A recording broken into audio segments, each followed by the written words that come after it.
Good afternoon. I'm honored to be here to welcome Vice President Harris.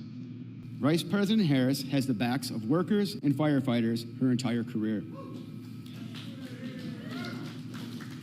She fought wage theft in California as the state's Attorney General. In the Senate, she fought to protect workers from extreme heat and supported legislation to make sure that every worker has the right to organize. As Vice President, she helped increase our AFG and SAFER grants to make sure we have the equipment we need to keep our community safe.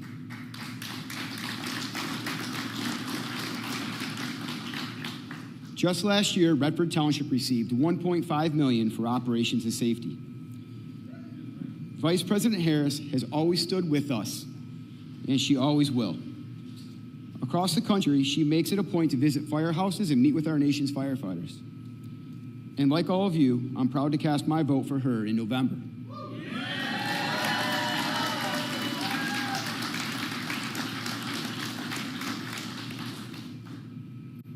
Now, it is my honor to introduce the next President of the United States,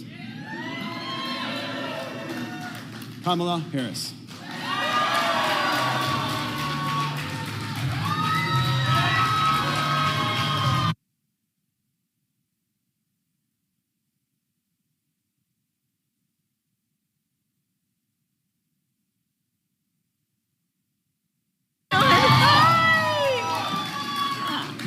Good afternoon, everybody. Good afternoon. Good afternoon. It is my great honor to be with everybody this afternoon. Matt, I want to thank you for your leadership and for all that you do for so many.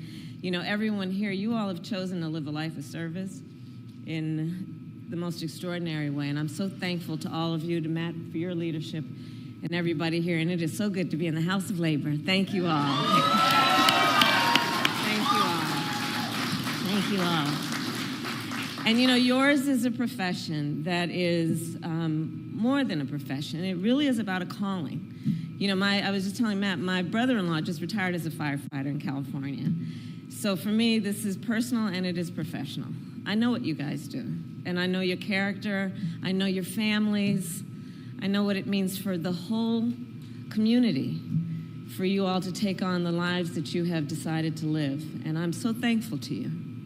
You guys work long shifts with unpredictable hours in some of the most dangerous conditions. You do so on behalf of people you've never met. Sometimes those people will never know your name, but because of what you do, with such sincerity and the highest level of skill and professionalism, their lives are forever better, and they always know and have the comfort of going to sleep at night knowing that should any tragedy come their way, that you guys are out there and would be there. It's an extraordinary thing you do, and it's a great gift that you have that you give. And so I am so thankful to you. Thank you. And of course, I am thankful for the union that supports you and your right to all that you deserve in terms of the wages and the benefits that you so rightly have earned. And I also want to thank the other brothers and sisters from labor who are here from UAW, IBEW, LIUNA, where are your orange t-shirts? I know you're here somewhere. I thank you all of you. So look, just yesterday we saw another example of the power of collective bargaining, right? When the longshoremen and the U.S. Maritime Alliance came together, ended a strike, and reached an agreement on a record wage, right? They did good. They did good. And I say everywhere I go, look, collective bargaining benefits everybody. And you know, the term, and I'm looking at our young leaders who are here. I'm so glad you guys are here. So collective bargaining, it's just a basic logical point. So here's what it means. It means that in any negotiation, you want the outcome to be fair, right? We all want fairness, right? Everybody wants fairness, or should. So here's the thing about collective bargaining. If you want the outcome to be fair, you gotta realize if you're requiring the one worker to negotiate against the big entity, do we really think that the outcome is gonna be fair? Probably not. But if you let the workers together as the collective, then negotiate against the big entity, it's more likely that the outcome will be fair That's the basic point of collective bargaining. That's the basic point of why we want our unions to be able to do their work on behalf of workers every day. Because we know when union wages go up, everyone's wages go up. Yeah. And when union workplaces are safer, all workplaces are safer. And the bottom line is when unions are strong, America is strong.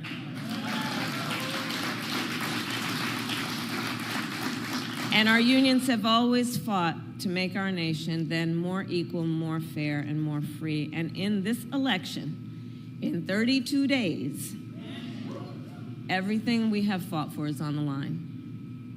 This election is about two very different visions for our nation. One that is focused on the past, and ours that is focused on the future. We fight for a future where we protect the fundamental freedom to organize. We fight for a future where workers, all workers, are treated with dignity and respect. A future where we tap into the ambition and the aspirations of the American people and build what I call an opportunity economy, so that every American has an opportunity to buy a home, start a business, build wealth, intergenerational wealth for their family. Over the last 3.5 years, our nation has seen historic small business creation as an example of that focus. In Michigan alone, we have seen more than 500,000 new small business applications. And when I am president, I plan to build on that progress and that success, including by raising the startup deduction, tax deduction for small businesses from $5,000 to $50,000 to help more entrepreneurs start a small business. I'll tell you guys, my sister and I were raised by our mother who worked very hard, and we lived on an apartment above a daycare center. And it was run by and owned by the woman that we called our second mother, who lived 2 houses down. She was a small business owner, and her name was Miss Shelton. And I grew up as a child knowing about who our small businesses are, right? They're leaders in the community, they're civic leaders, they hire locally, they train. And so that's one of the reasons I'm focused on small businesses as part of how we lift up the middle class in America's economy. We need to also build more housing in America. Housing is too expensive. My mother saved up for years until I was a teenager when she was able to buy our first home. And right now we have a serious housing shortage in America, and that's part of what is driving up costs. And so we're going to cut red tape. We're going to work with the private sector, and we'll build 3 million new homes by the end of my first term.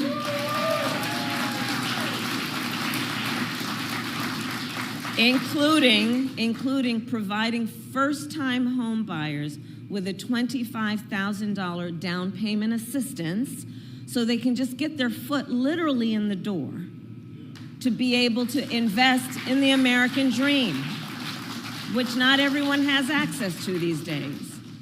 We need to lower the cost of living, because look, our economy, while we're making good progress, just this morning, in fact, we got a solid jobs report, over 250,000 jobs created last month, unemployment fell, and just a few weeks ago, the Federal Reserve cut down interest rates, which is going to be great for a lot of folks, but there's still more work we need to do. Prices for everyday things like groceries are still too high. You know it and I know it. And so we have a plan to lower costs on everything from healthcare to groceries, including what I've done in my career as Attorney General, which is we got to take on corporate price gouging. We got to take on what we need to do to understand that if you want to grow the middle class, we need more middle class tax cuts. And the tax cut that is part of my plan will give a tax cut to 100 million Americans. We need to expand child tax credit, and I will do that to expand it to $6,000 so that for the first year of a child's life, their parents have the resources that they need to be able to buy a crib or a car seat. And in that very critical stage of their child's development, just be able to do more than get by, but be able to get ahead. And I say all this to say, I will always put the middle class and working families first. I come from the middle class, and I will never forget where I come from. I will never forget where I come from.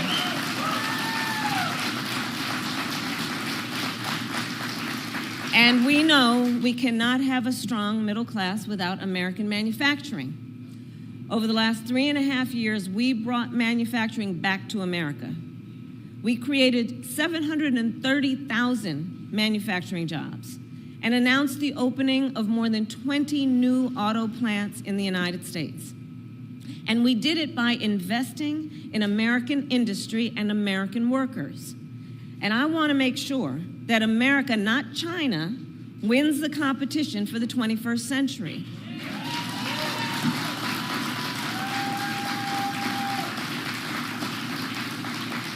So under my plan, we will invest in the industries that built America, like steel, iron, and the great American auto industry. Yeah. So we can ensure that the next generation of breakthroughs, from advanced batteries to electric vehicles, are not only invented but built right here in America by American union workers.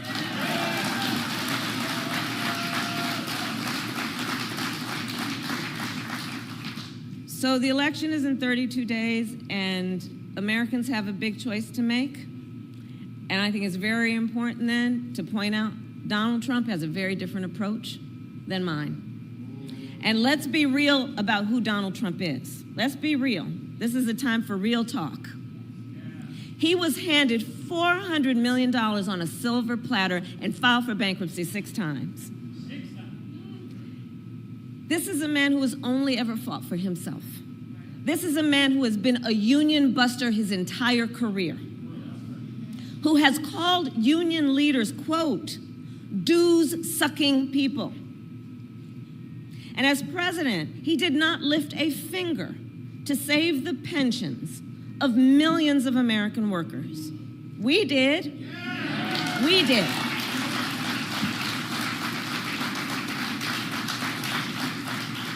This is a man who sold promise after promise to American workers but never delivered, who said he supports so-called right-to-work laws 100%. Those are his words. He who joked and laughed about firing striking workers. You remember that? Who rolled back labor standards and made it easier for companies that break labor laws to get federal contracts. And Donald Trump is a man who tried to cut funding for our first responders, including SAFER grants for firefighters. So brothers and sisters, as we stand here in a house of labor, we will not be fooled. We will not be gaslighted. Donald Trump's track record is a disaster for working people. And he's trying to gaslight people all over our country. But we know the facts, and we know the truth. He is an existential threat to America's labor movement. Just look at his track record to know. He said he was the only one who could bring back America's manufacturing jobs. Michigan knows what I'm about to say. Then America lost nearly 200,000 manufacturing jobs when he was president, including tens of thousands of jobs in Michigan. And those losses started before the pandemic, so we're clear, making Donald Trump one of the biggest losers of manufacturing jobs in American history.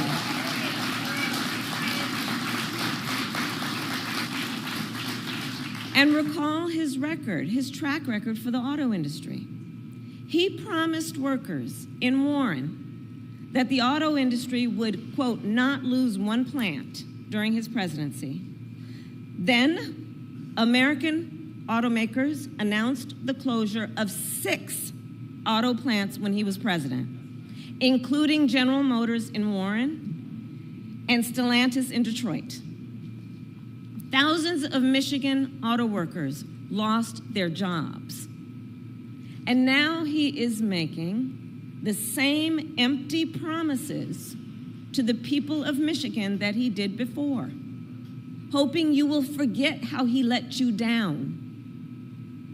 But we know if he wins again, it will be more of the same. Everything he intends to do is spelled out in Project 2025.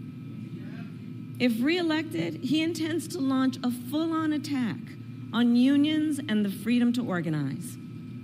He will ban public sector unions, roll back workplace safety protections, and appoint a union buster to run the Department of Labor. And on top of that, Donald Trump will give billionaires and the biggest corporations massive tax cuts like he did last time. He will cut Social Security and Medicare and impose what I call a Trump sales tax, a 20% tax on everyday goods and necessities, which will cost, the economists have said, which will cost the average American over $4,000 a year more. And if that weren't enough, he intends to end the Affordable Care Act. And even after he tried to repeal it time and time again when he was president, he still has no plan to replace it. Did you guys see the debate? Concepts of a plan. He has concepts of a plan. Come on. And you know, I've said many times he is an unserious human. But the consequence of him is quite serious. Because think about that, concepts of a plan. So he's going to threaten the health care and health coverage of 45 million people in America based on a concept? Think about that. To take us back to when insurance companies could deny people with pre-existing conditions. You remember what that was like? So look, I'm here to say, and I think we all know, it's time to turn the page. It's time to turn the page. Not going back. America is ready to chart a new way forward because we are not going back. No, we're not. And so it all comes down to this. We are here together because we know what is at stake. And we are here together, and I'm looking at the young leaders, because we love our country. We love our country. Yes, we do. We love our country. And I do believe it is the highest form of patriotism to then fight for the ideals of our country and to fight to realize the promise of America. We have 32 days to get this done. And we know this is going to be a very tight race until the very end. And we are the underdog. So we have some hard work ahead of us. But I know who's here. We like hard work. Hard work is good work. Hard work is good work. And we know what we stand for, so we know what to fight for. We stand for opportunity. We stand for dignity. And we stand for the future. And so we know when we fight, we win. God bless you. God bless the United States of America.